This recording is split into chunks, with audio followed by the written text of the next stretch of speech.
Assalamualaikum warahmatullahi wabarakatuh. Bagaimana kabar kalian hari ini? Semoga kalian selalu sehat dan tetap semangat. Sebelum belajar, Bunikan punya pantun nih. Nah, di atas pohon ada burung menari-nari. Di bawahnya ada yang jual kurma. Kalau ingin hutan lestari, mari kita jaga bersama. Soleh-solihah, hari ini kita akan belajar tema 3 muatan pelajaran IPA KD 3.8 menjelaskan pentingnya upaya keseimbangan dan pelestarian sumber daya alam di lingkungannya.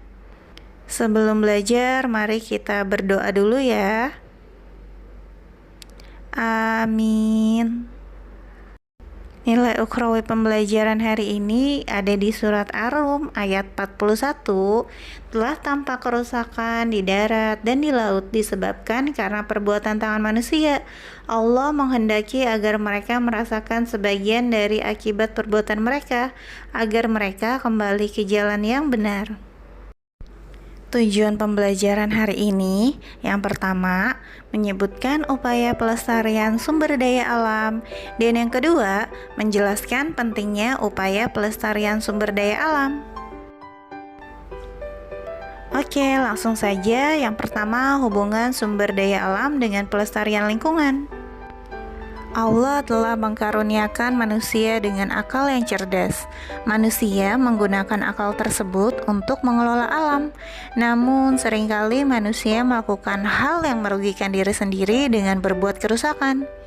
Kerusakan lingkungan dapat menyebabkan ketidakseimbangan sumber daya alam. Terjadinya ketidakseimbangan ini akibat ulah manusia yang mengeksploitasi alam secara berlebihan demi memenuhi kebutuhan hidupnya.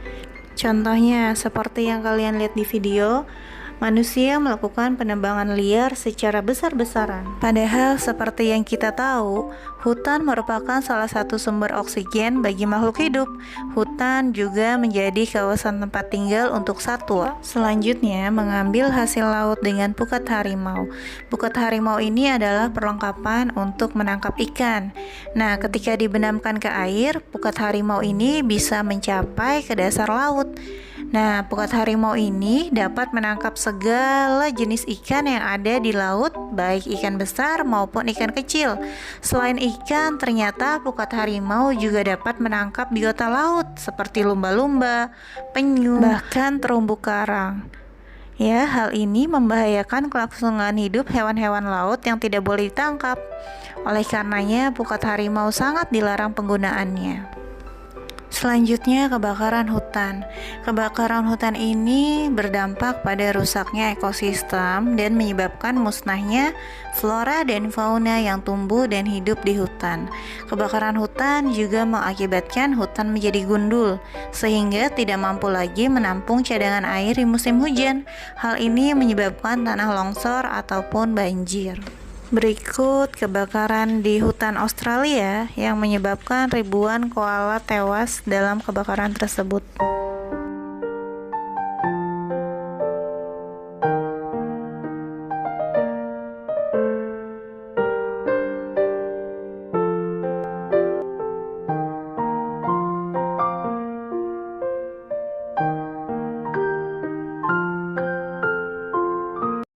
Soleh-solihah sedih ya melihat lingkungan alam yang rusak karena ulah manusia itu sendiri. Nah, lantas bagaimanakah cara kita melestarikan lingkungan alam? Cara yang dapat kita lakukan untuk melestarikan lingkungan yang pertama yaitu melakukan penebangan pohon dengan sistem tebang pilih. Nah, sistem tebang pilih ini adalah menebang pohon yang sudah tua dan tidak menebang pohon yang masih muda. Tebang pilih ini adalah salah satu tindakan guna mengatasi kerusakan hutan. Selanjutnya, penanaman kembali lahan yang gundul atau biasa dikenal dengan reboisasi. Dengan kembalinya fungsi hutan, tentunya dapat menghindari pencemaran udara ke lingkungan, kembalinya ekosistem, dan reboisasi dapat melawan pemanasan global. Nah, upaya penghijauan ini bisa dilakukan dari lingkungan sekitar kita loh, seperti halaman rumah kalian. Halaman yang ada bisa kalian manfaatkan untuk menanam tanaman hijau. Jadi, lahan di sekitar rumah kita seperti di komplek perumahan juga bisa digunakan untuk reboisasi dengan menanam tanaman sejenis. Cara pelestarian lingkungan yang selanjutnya yaitu menjaga kesuburan tanah dengan pupuk alami. Seperti yang kita tahu, penggunaan pupuk kimia akan memberi dampak negatif pada tanah jika digunakan dalam jangka waktu yang lama. Tanah yang sebelumnya subur akan menurun kualitasnya. Mengurangi penggunaan pupuk kimia dan kembali bertani secara ramah lingkungan dengan sistem pertanian organik bisa menjadi solusi. Nah, pupuk organik ini merupakan olahan dari bahan-bahan yang dapat didaur ulang oleh mikroorganisme di dalam tanah. Nah, sumber pupuk organik ini dapat diperoleh dari jaringan tanaman berupa akar, batang, ranting, daun, dan buah ataupun dari kotoran hewan. Cara pelestarian lingkungan selanjutnya yaitu mencegah perburuan hewan liar. Sebagian manusia gemar melakukan perburuan liar terhadap hewan dan tumbuhan dengan tujuan tertentu. Perburuan tersebut dapat mengakibatkan kelangkaan hewan dan tumbuhan. Jika tidak dihentikan, perburuan liar dapat mengakibatkan kepunahan. Seram bukan, Solih-solihah? Nah, akibatnya keseimbangan ekosistem dan daur hidup hewan menjadi terganggu.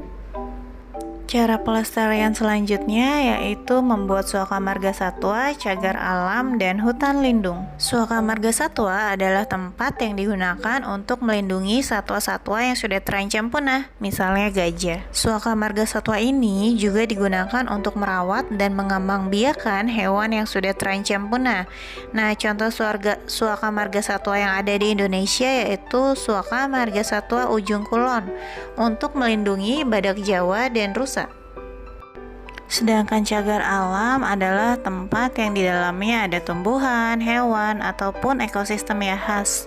Sesuatu yang ada di cagar alam akan dibiarkan berkembang secara alami. Dan hutan lindung adalah kawasan hutan yang mempunyai fungsi pokok sebagai perlindungan sistem penyangga kehidupan untuk mengatur tata air, mencegah banjir, mengendalikan erosi, dan memelihara kesuburan tanah. Dan pelestarian lingkungan yang terakhir yaitu menghemat penggunaan sumber daya alam agar tetap lestari. Nah, energi yang digunakan akan terus berkurang bahkan habis. Hal ini akan menyulitkan kita sendiri. Oleh karenanya kita harus menghemat penggunaan sumber daya alam. Solih-solihah, Allah senantiasa mengingatkan kita untuk menjaga lingkungan. Jika kita melakukan kerusakan, maka akan merugikan diri sendiri dan orang lain tentunya. Oleh karenanya kita wajib menjaga lingkungan. Tugas hari ini kerjakan di buku tulis kalian jawabannya saja ya. Nomor 1, apa yang terjadi jika manusia mengeksploitasi alam secara berlebihan? Nomor 2, tuliskan 2 cara melestarikan hewan agar tidak punah. Yang ketiga, apa yang menyebabkan harimau Jawa punah? Nomor 4, apa yang kamu lakukan untuk menjaga pelestarian lingkungan? Dan nomor yang terakhir, tuliskan 2 contoh perusakan alam. Jika sudah selesai, jangan lupa dikirim ke Google Classroom ya. Alhamdulillah, pembelajaran hari ini sudah selesai. Terima kasih karena telah menyimak video ini dengan baik.